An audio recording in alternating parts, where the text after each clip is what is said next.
What's up, everybody? Ben Rasa and Gajewski here for Awesemo Odds, and we are back talking college football bowl season. It is finally upon us.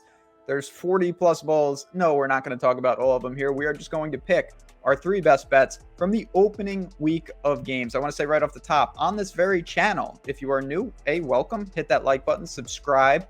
We did a full bowl preview, rapid fire, our favorite picks against the spread for every game. We picked every one, but we're going to get a little more in depth here. We've got three bets circled for this first week of games. Matt, I know I can speak for you here. You love bowl season. Love bowl season. We have football nearly every single day. We get a look at some premier teams facing each other, usually out of conference too. It's a different level of competition for some of these teams. And then we just have a lot of interesting wrinkles, players going to the draft, coaches changing teams. Now we have the transfer portal. It's just a really exciting time for college football. No doubt about it. Games get started basically every day. Let's dive into it. So the first game I want to bring up is on Saturday the 18th. We've got the Boca Raton Bowl. Western Kentucky and Appalachian State, two teams that we've been familiar with throughout the year. I'm going to get things started. I know we're in agreement here, so we're both going to talk about it. Western Kentucky is a 3-point underdog, and we like taking the points. I think they're very live to win the game. This is a team in the conference championship. We saw glimmers of how dangerous they can be. They throw the ball all over the place with Brady Zappi. He's going to be there. All his receivers, minus his top guy, should be intact. And this is a team that I think is going to be able to cause some problems for Appalachian State, who's a quality team, no doubt about it. They've battled Coastal in their conference, week in and week out, got some quality wins. But I just look at Western Kentucky. That game, and I'm not going to just take one game, Matt, was riddled with classic mistakes from them. I think they cleaned that up here. I don't think they should be underdog. I like them to get my card started. Oh, my goodness. I know you're talking about the UTSA game. Snaps over the quarterbacks had drop touchdowns of like 40-plus yards that just drastically swung that game. And we saw them move the ball really well in that contest. In this spot, I am siding with Western Kentucky for a lot of reasons. They're not a team really affected too much by the transfer portal and the draft. We're seeing Mitchell Tinsley transfer. He was their number 2 receiver, 1,300 yards in the year. But they still have Jareth Stearns. They still have Malachi Corley, Dawood Davis, a couple other guys that played rotational snaps, which should be able to fill in here. And Zappi, he doesn't look like he's going to miss this game. And from there, they also have their offensive coordinator coaching in the game. He's going to take a job with Texas Tech. This is Zach Kitley, kind of the whiz kid that formerly coached Patrick Mahomes at Texas Tech as the quarterback coach and an offensive assistant. He's going to stick around for the bowl game, which is huge for their play calling. App State has played a good level competition to your credit, but when they've faced some of the tougher teams in the conference, particularly Louisiana, they've struggled to play from behind. And I think a lot of that comes down to Chase Bryce, the Clemson and Duke transfer. He's really struggled in those games as a passer, and we know App State wants to rely on the run. Can they do that against Western Kentucky? I think if they get up in the game, maybe. But if Western Kentucky plays to their normal shootout potential, I see them having some trouble here. So I'm siding with Western Kentucky overall. Yeah, App State, 10 wins on the season, very, very impressive. Right now, I only see 3 wins over bowl-eligible teams. They beat up on a lot of bad competition. Got some quality again. They beat Coastal, but to me, Western Kentucky is one of the better teams they've played all year, and it's going to show. Take the 3 points, sprinkle on the money line if you want to get aggressive.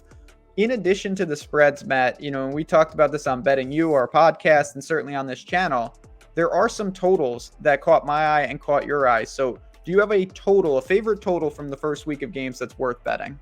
My favorite one is Fresno State taking on UTEP.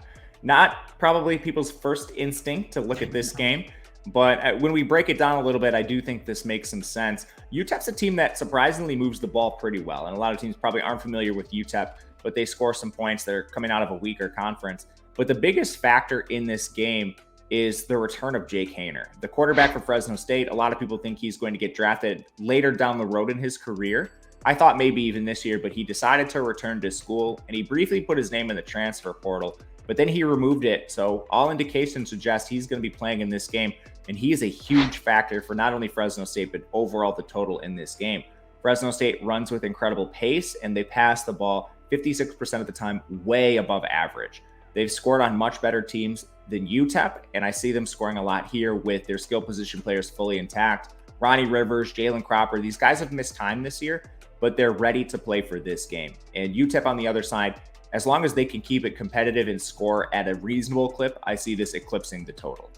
Yeah, I'm with you. You got me onto this. The total of just 51, and it's a situation. Fresno State is a top-end team. They're 11.5-point favorite here.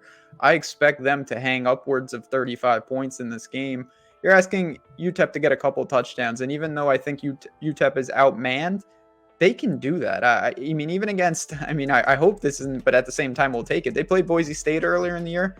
Well, they lost 54-13. I honestly kind of feel like that could be a similar type of game that we see here. And if Fresno is going to do that type of heavy lifting, well, we should be just fine. So if you're looking for a weird play, a different type of play, look at the over 51 in this game. I'm 100% in line with you there.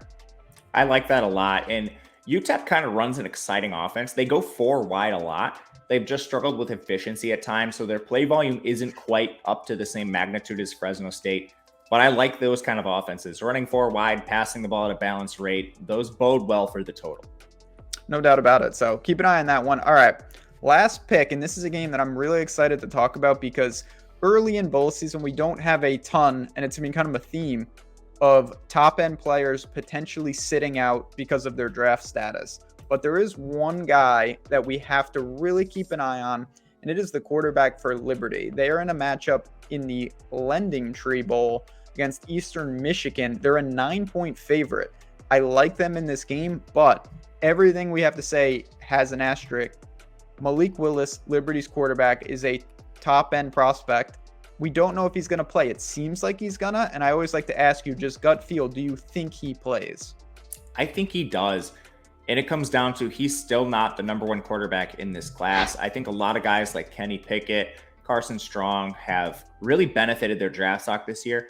And Malik Willis is still kind of a toolsy guy, very athletic, big arm, obviously the dual threat abilities there. But I'm not sure he's done enough where he can just sit out of this bowl game. I do think there's a little bit left to prove. A lot of people expect him to go to the Senior Bowl. And against Eastern Michigan, this is kind of a showcase game to end his career. Coming out of the MAC, not the strongest conference, Eastern Michigan really struggles on defense, and we should see Liberty be able to exploit this. Overall, Eastern Michigan's defensive numbers, I'm just going to break these down by the run and the pass. They're allowing 5.1 yards per rush attempt, one of the worst marks in the country, 7.8 yards per pass attempt. Again, below average, not quite as drastic as their run defense, but these are two things that Malik Willis can exploit. Right now, I think this line is kind of priced as if Malik Willis might not play. And honestly, we don't know a lot about the backups for Liberty, but with how bad Eastern Michigan has been on defense, I'm not entirely sure Malik Willis's absence renders this unbettable. So I'm still going to side with Liberty. Malik Willis playing, I think this would become a phenomenal bet. Anything inside 10 with Malik Willis is a steal. I would definitely lay the points there. Eastern Michigan 7-5.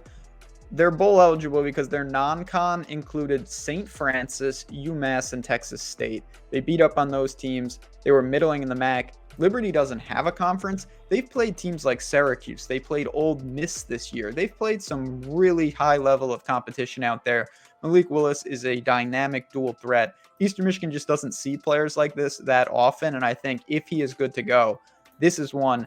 Start your card potentially with this type situation. Now, if he sits, you're going to see the line crash, and we'll have to re-examine that. That is something you want to stay up to date.